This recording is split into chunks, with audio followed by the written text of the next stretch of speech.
Hello pile 2 and welcome back. I am so sorry.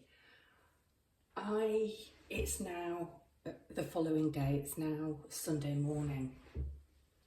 I don't know why I suddenly became so just overwhelmed with emotion. I've watched the beginning part back.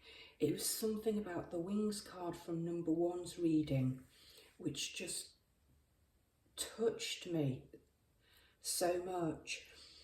I'm aware that I'd revealed your cards and that was as far as I got, and I felt that I couldn't go on. I felt completely sort of just discombobulated. But I want to reassure you before I start, it wasn't a response to turning your cards over. So this is exactly where we left off. Obviously I'd taken the camera off the tripod, but I've not moved the cards, I've just come back to them. And I'm going to attempt to pick up. Fortunately, I hadn't started to actually interpret your cards or your reading, so it's all completely fresh to me.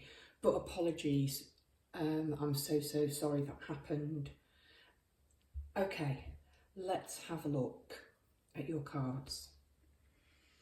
So I'm going to talk to you first of all about the writer that you chose, Sandra Cisneros, and the body. First of all, I will channel intuitively, and I will then tell you the little bit I've found out about her. No doubt if you are an American viewer, you'll be thinking, found out about, she's on the syllabus for kids at school, but not in the UK, and I didn't know anything about her. I have watched a couple of videos of her speaking and had a look at her, and I think the likeness in the painting is captured wonderfully well. Anyway, I'm going to talk about what I see in this card. The first thing I'm noticing is the hands on the stomach and all of this power and energy that she's holding. It looks like a womb. It looks like the sacral chakra and the solar plexus chakra. So creativity coming from directly being driven by feminine sexuality. There's something in the fact that she's wearing dark gloves to hold this creativity. But this writer, this dark diva, is using her female sexuality, her feminine nature to drive her creativity. So there's something in that for you. Why she's not touching it with her bare or naked hands. The hands need to be protected, and they're black gloves. They're fairly ornate, but there might be something with you about being a little bit shy or feeling somehow that it's dark to connect and to be powered by your female side, your female nature. She has a very bold, forthright look. Her eyes are meeting the viewer without fear, with a sense of boldness. Her body language is very open, apart from the cloaked hands. She's wearing a very homely looking dress with embroidery on, flowers, and the flowers are surrounding her body, the lower half of her body. So again, I feel that she is blooming, she's open. She's open about sexuality. So I'll tell you what I found out about Sandra Cisneros. She is of Mexican American heritage.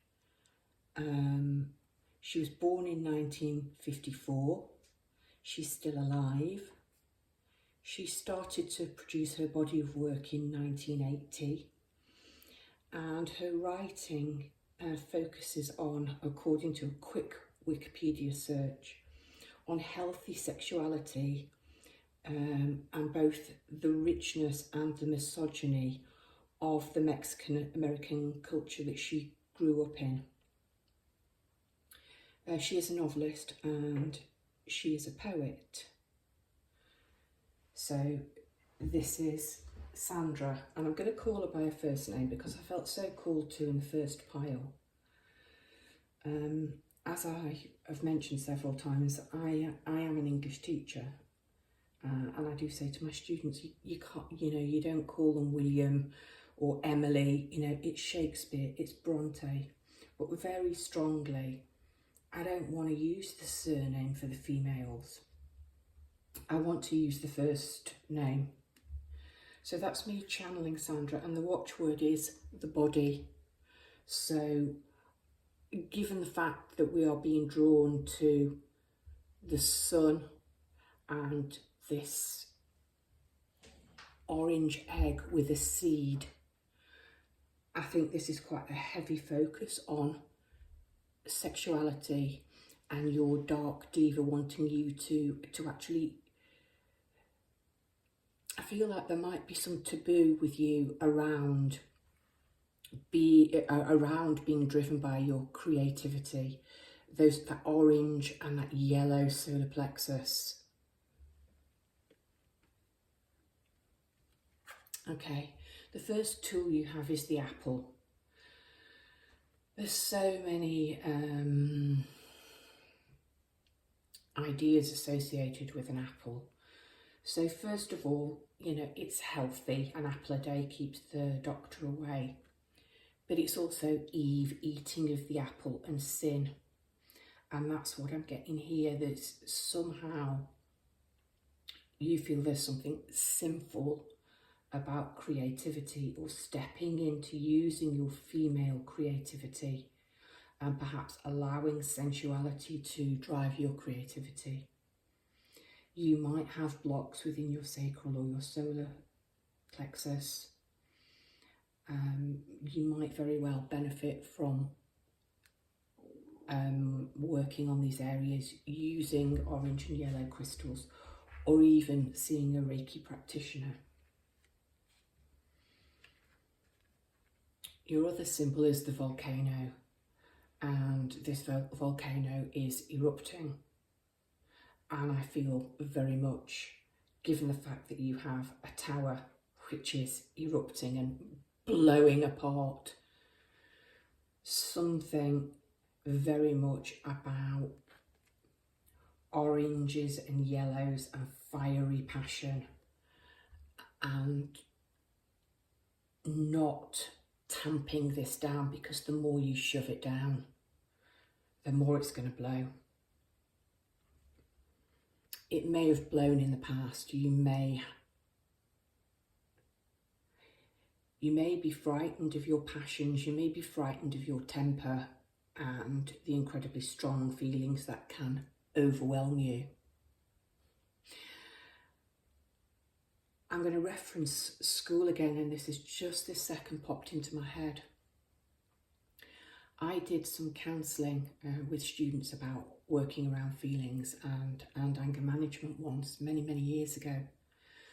And one of the books that I bought, it was really written for primary school children, and it was called The Volcano in My Tummy. And I'd forgotten all about that book until now. And it was to do with feelings within the body when a child got angry, and being able to identify those feelings. And we all know that to suppress and repress feelings of any nature isn't positive, isn't healthy. And it can lead to this. This could be a warning, but I think this has happened. I think you feel you've had your world ripped apart by intense feelings. or that you're frightened that your world is going to be ripped apart. We've got another force of nature here, the lightning bolt, and it is blown the top off this tower. And we have all of these bodies falling from the tower, absolute chaos and disruption. But look in this deck at the top of the tower, it's a crown. It's a really masculine looking crown. I feel that given this is the literary witches, this is female groundbreakers, this is blasting away male patriarchy, male dominance. The tower is austere, it's patched up, it's old, it's ugly, it's got this beautiful crown on the top. The crown hasn't been hit or struck or damaged, so possibly it isn't the Emperor's crown or the King's crown. The tower is built on a solid square of rock. The sky's grey because of the storm, and we can see again the fiery orange and yellow in the background. Not red, interestingly, it's all orange and yellow. And the trees are barren. So I'm going to say this tower, this edifice, this structure, possibly this rigidity that you have used to control your exterior, it's time, or it has been time for it to be struck and come down, because it's no longer serving you and it's time to build back. And before I go on to the Two of Wands, I'm just going to show you the sacred temple and how much more beautiful that tower is. So I will come back to that. But this has been, is now, or will be struck, changed in a very sudden, dramatic, possibly even frightening way. It's going to blow, you're going to blow. This repression, if that's what it is, I think is a warning.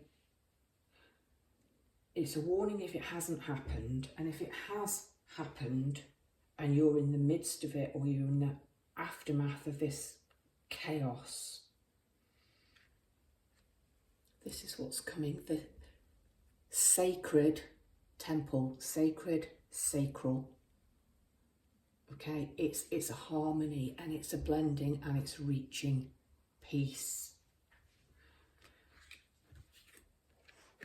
Here's what happens after your tower. You're rebuilding, you're on your way.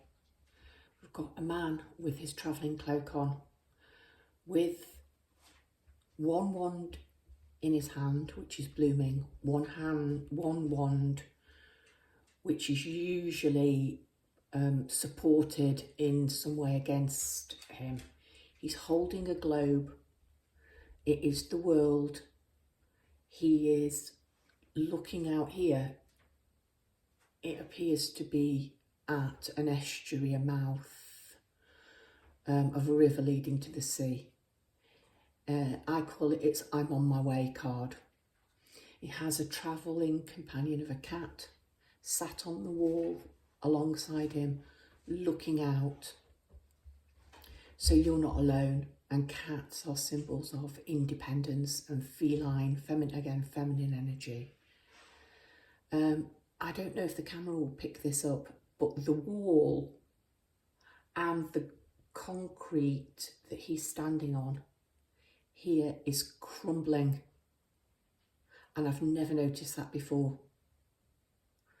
It's time to go, it's time to leave the old, because it is in a state of disrepair, and it is time to move on, and you are so ready for it.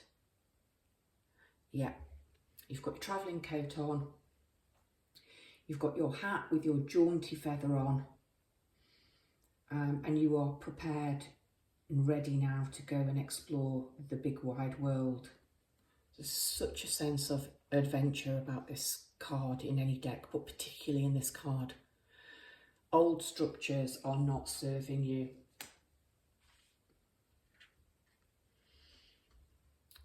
And this is what you are moving on to, the Sacred Temple.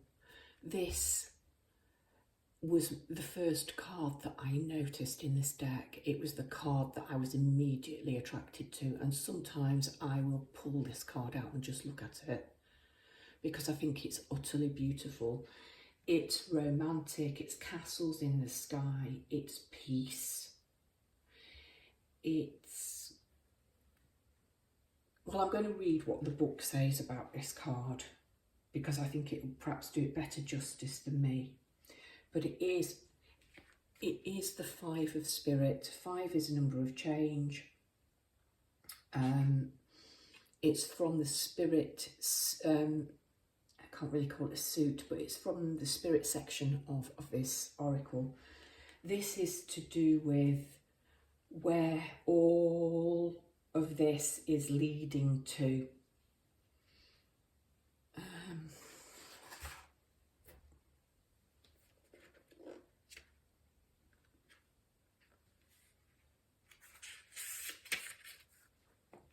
Okay, the Sacred Temple, your Hall of Records, so the Akashic Records.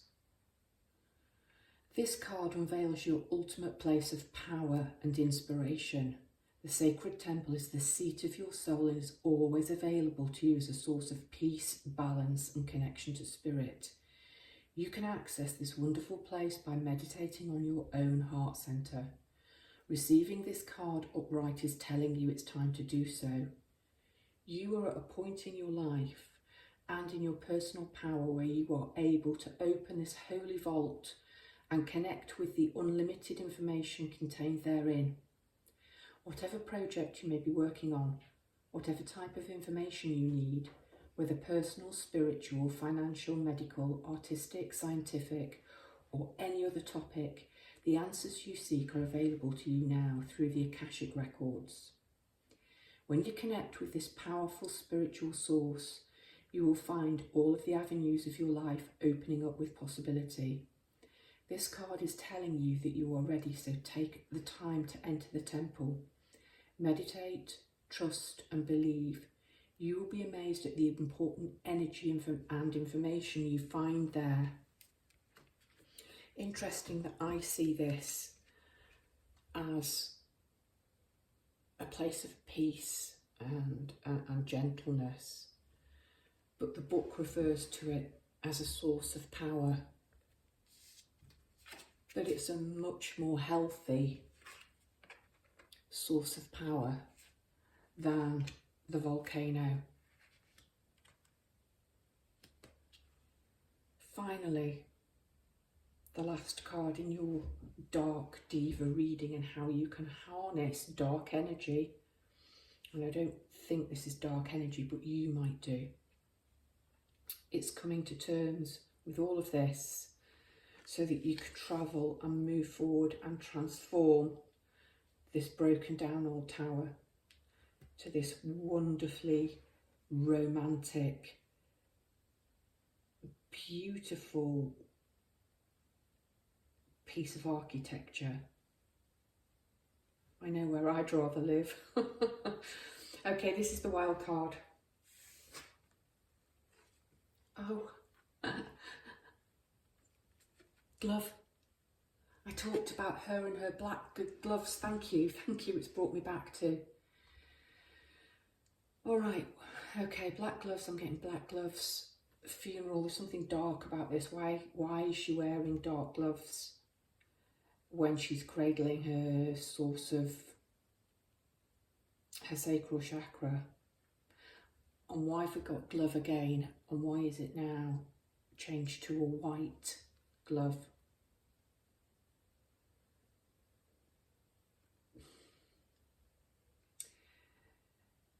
Gloves are a symbol of status and wealth and money. A lady wore gloves to protect her hands, to keep them delicate and soft. White gloves, indicating you don't do manual work, you're not going to get them dirty. Dark gloves. It's turning what you think is darkness into light. That's what it is. And it's moving forward in a way where everything is going to be whole and integrated, and you won't need to feel that you need the funeral gloves on. Death, awakening, take the gloves off and be brave enough to explore and use the solar energy, the sacral energy, all of this powerful sun creativity to get you to this place and transform the dark into the light. Pile number 2, that has been your Dark Diva reading. I hope if you enjoyed it and you're not already, you'll consider subscribing. Give me a like, a share, leave me a comment in the comments box. Blessings to you, pile 2. Hello, pile 3. If you chose this card, Sylvia Plath and the Dark, this is your reading.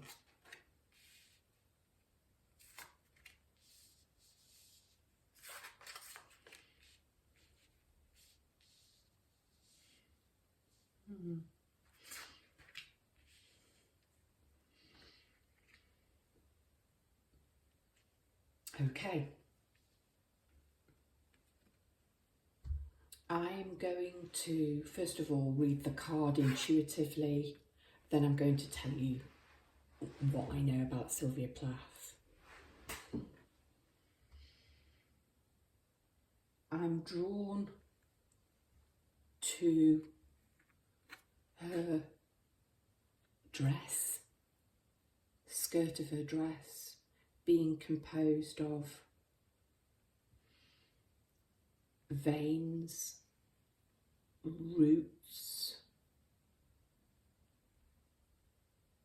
cracks. I'm drawn to the break, the fragmentation in her arms. I'm drawn to the hands as claws.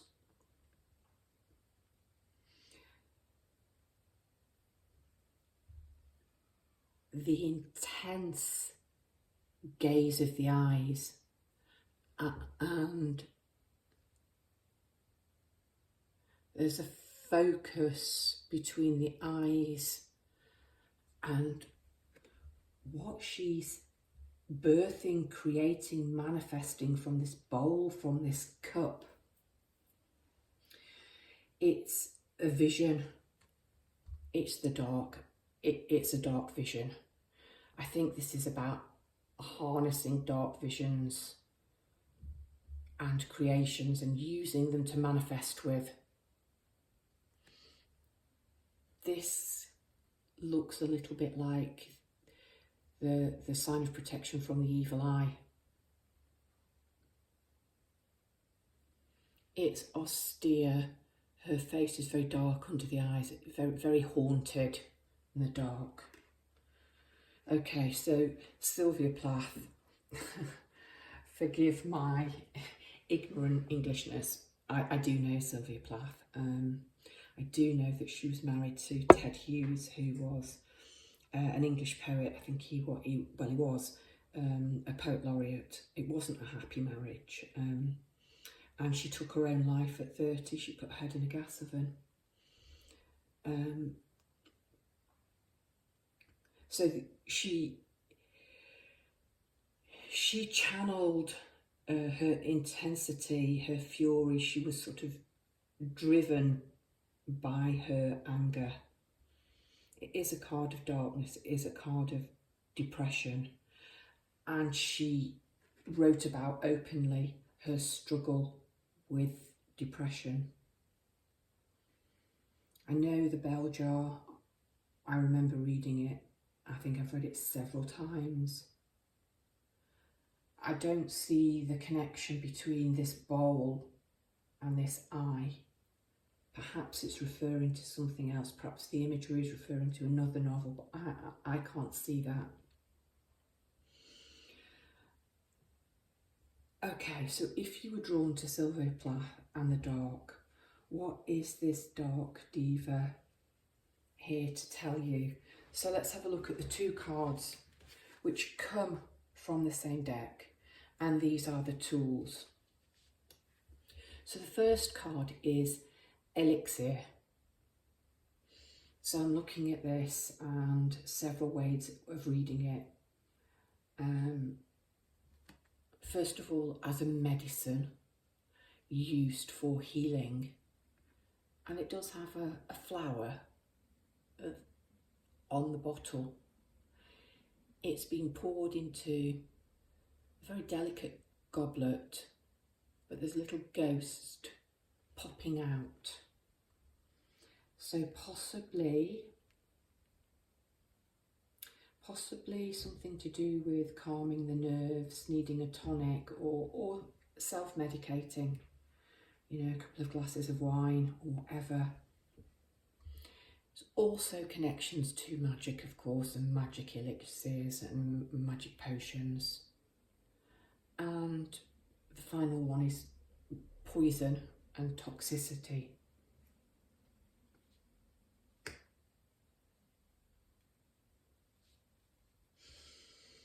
I'm going to come back to that card when I've explored what's on here.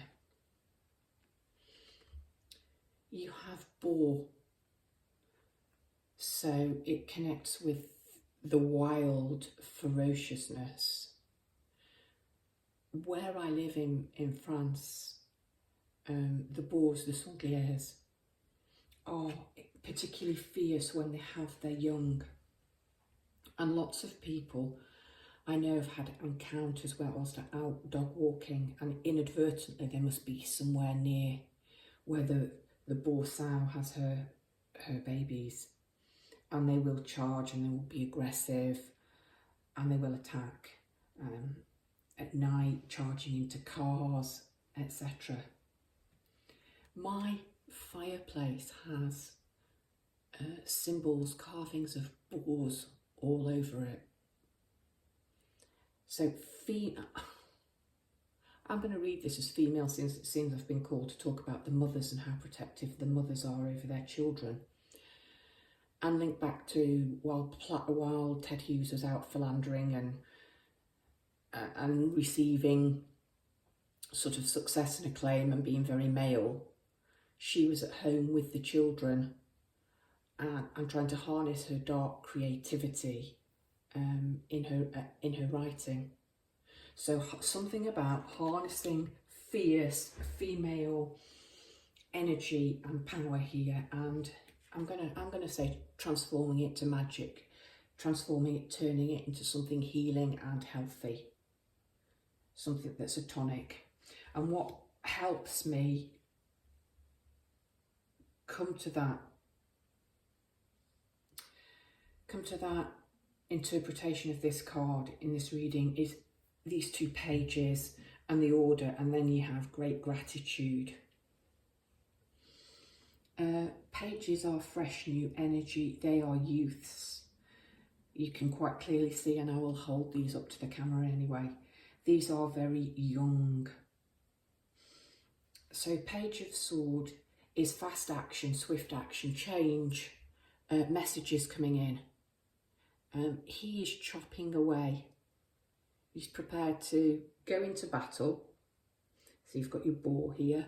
Go into battle, I'm going to say here, for a healthier, wholer life and an end to the darkness and possibly the depression and the gloomy thoughts. it's bright blue sky. It is cloudy. He's beautifully dressed. He's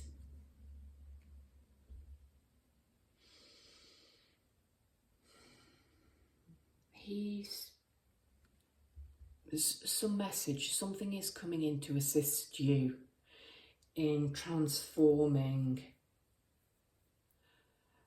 He has, I'm sure it's supposed to be a hawk dangling from his neck on a big chain, but I read it as a dragon, and dragons fly in the air, so air energy, that would fit. Again, dragons, hawks are powerful. Swords, air, mental clarity, chopping through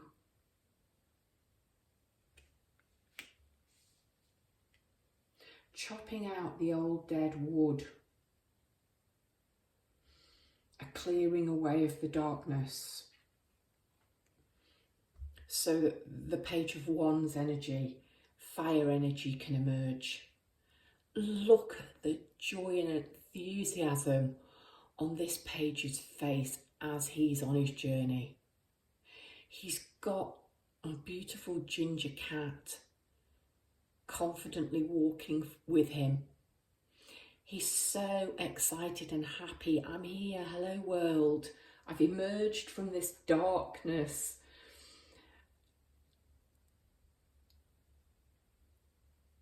I want to say tamed the beast. I've killed the boar, maybe with my big sword from before. I'm healing with the elixir, and I am feeling so positive and enthusiastic about where I'm moving to. And he has round his neck a sunflower. So moving on to brighter, happier days, away from the darkness, and that's so supported by great gratitude.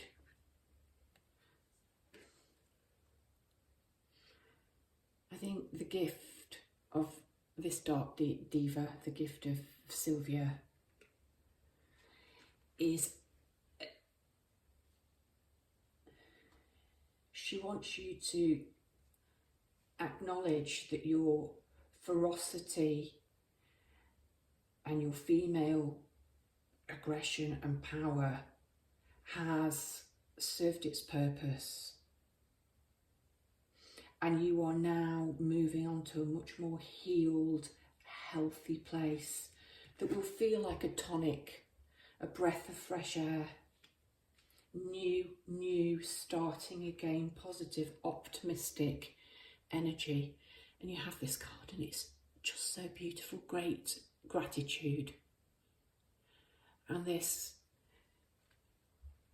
young girl is just so open to nature. It's spring, it's early summer. She is surrounded by all of these songbirds.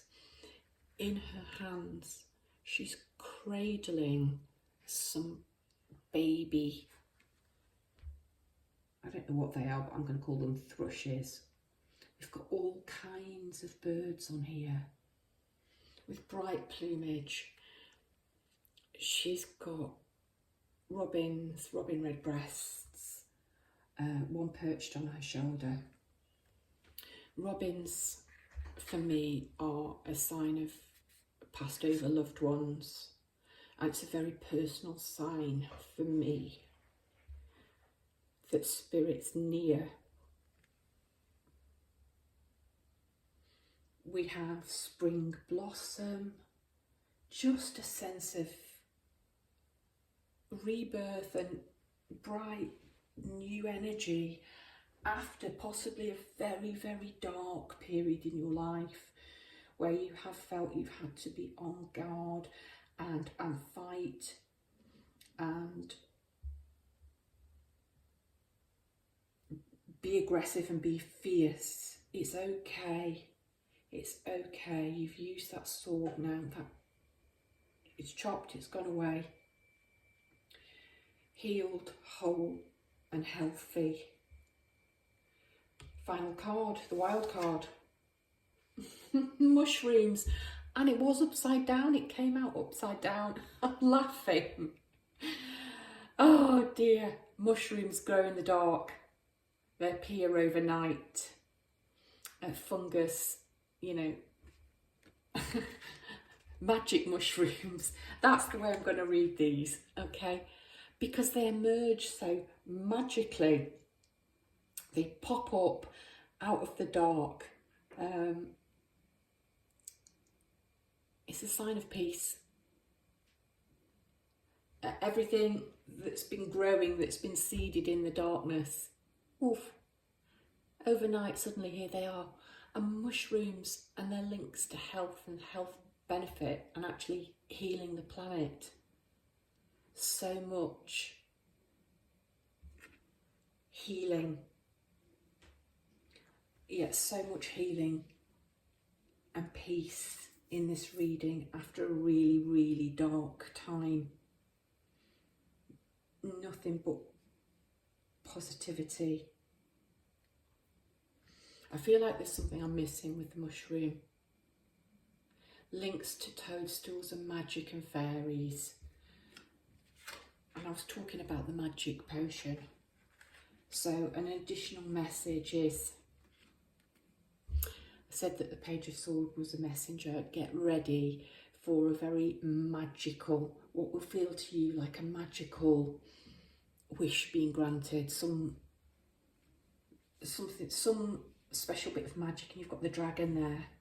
Some special bit of magic news just for you. And that was your Dark Diva reading, pile 3. If you liked it and aren't already, I hope you'll consider subscribing. If you are subscribed, I'd love it if you give this a share, a like, or drop me a comment in the comments box. Brightest blessings to you, pile 3. Hello, pile 4. If you chose Anais Nin and the subconscious, this is your reading.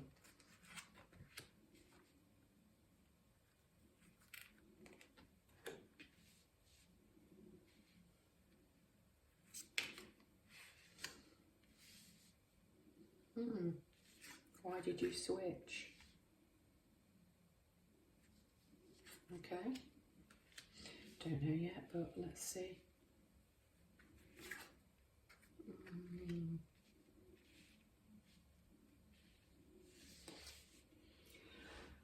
All right, pile number 4. Anais Nin, the subconscious. I had never heard of this writer. I've done a tiny bit of research about her. But first of all, I'm going to channel intuitively. This card in this deck was one of the literary witches, I'm going to call them dark divas, that I was drawn to. I find her utterly fascinating, sort of dark mermaid. So she appears to be submerged or emerging. She's in the sea. It's the subconscious, and we have these two dark sideways on silhouettes. The silhouettes appear to be her. She's very thoughtfully looking off into the distance as she's writing. It's almost she's channeling. Subconsciously, she is listening to the subconscious and pouring it out. Perhaps that's why she is in water. This part of the subconscious, which is above, has many eyes, as does the one below her. Now this one definitely appears to be, both of them are emerging. As well as the eyes, this one has a hand, and in the hand is a tiny pearl. So I'm going to say writing, journaling, and that's not come out for any of the others, and this is about literary witches, but that journaling, she was a great diarist. So journaling, exploring your feelings, writing them down, almost conscious, like automatic writing, might be something that's helpful for you at the moment. I want to change these over. Okay, so you've got B. Oh, I'm so sorry, I've forgotten to tell you something about Anais Nin. So I did a bit of research about her. She was born in 1903, she died in 1977.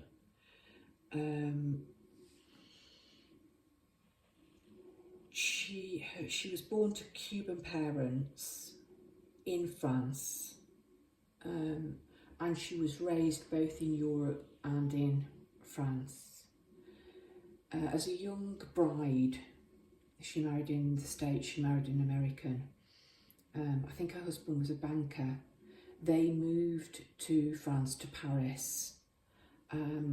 She'd kept a diary all of her life. It was an incredibly big part of her life, and her husband had to accept the amount of time she spent reflecting, and spent time with this diary almost like it was another person. And he had to accommodate and make space, if you like, for this diary as a person in their life. When they got to Paris, she was blown away by sort of the openness of Parisian women and their attitude to sexuality, and it's something she wrote about a great deal. Okay.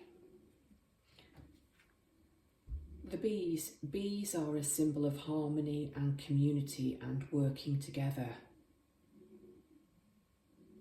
And I think I want to go back to this card at the end of the reading, but at the moment I'm not seeing bees, I'm seeing wasp. I'm hearing in my head a quote from Macbeth when he tells his wife, tells Lady Macbeth, that his mind is full of scorpions. So you do have dark thoughts. So I'm going to suggest that in the past, that your dark diva, that you really explore your shadow side and use journaling as a way of stopping these dark thoughts, these wasps buzzing around your head. And this will transform to honey and peace and community and working with others and feeling at peace and in harmony with others and creating something as magical as honey. You've got the wolf, beautiful wolf here. Again, proud, fierce, independent, but also incredibly loving, incredibly loyal, and a creature that values community. So I really think the dark thoughts, by bringing them into the light and exposing them and taking them out of your mind and giving them a voice, even if it's only on paper, is going to be something that will really help you move forward.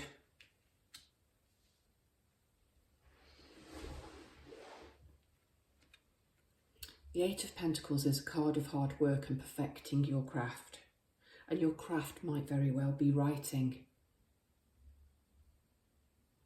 because there's a book open on the desk in front of this lady.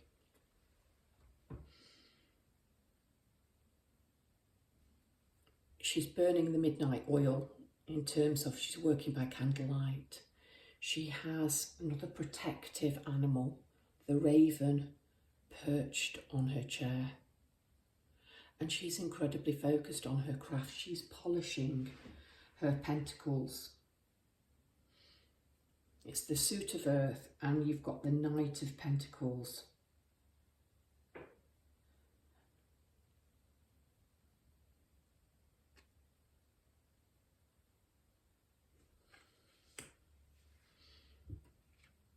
Okay, you've worked alone and become incredibly skilled and talented at something.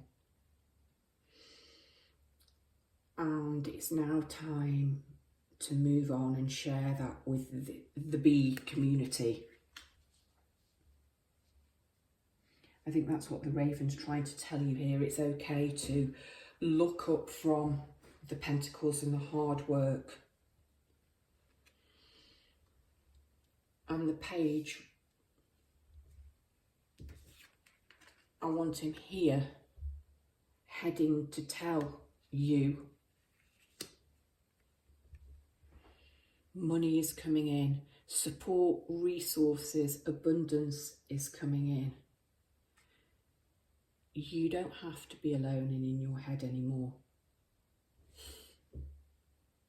He has a stag, never noticed that, on his cloth covering his horse, and there is a stag here in the meadow. So you've got another, you've got the wolf. The wolf's an incredibly earthy animal. You've got the stag. This is nature, this is strength, it's power. It's actually incredibly beautiful. You've got the raven and the air and the bees up here. You've got so many spirit animals. You've got so many nudges to tap into this intuition, get your ideas down on paper, banish the dark thoughts, the bees that are buzzing angrily, more like wasps. It's an awful card here. We've got a man all in black. He's got a top hat and a cane on, and you can see his shadow as he's walking into this awful dark brick concrete maze. And it's a dark sky and there's a storm gathering. Please get out of your head. Tap into your subconscious. Channel, use the dark thoughts as fuel in your craft. There's a link to abundance and finance and community, and the idea that you are totally supported by the people, by the community around you, and given the number of animals by nature. And there is nothing natural here. It's all dark and man-made and grey and tangled. Maze, false starts. But this is powerful. This is the key. This dark diva's messages. Tap into that darkness, harness it. If you heard the introduction, channel it, use it to move you forward so that you can escape that and turn these into the bees that they really want to be.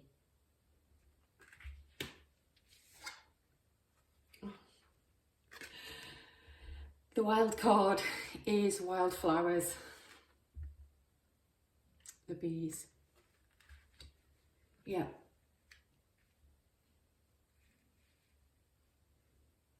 There are no flowers in this reading. You've got she's in the sea element, she's indoors, he's in this concrete jungle. Here's the gift from the dark diva, a bunch of sweet, beautiful wildflowers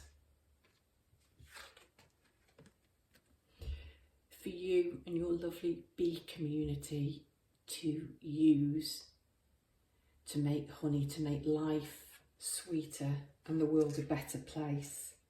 How utterly beautiful. Pile number 4, this has been your dark diva reading. I hope you liked it. If you did and you're not already, I'd appreciate it if you would subscribe to the channel.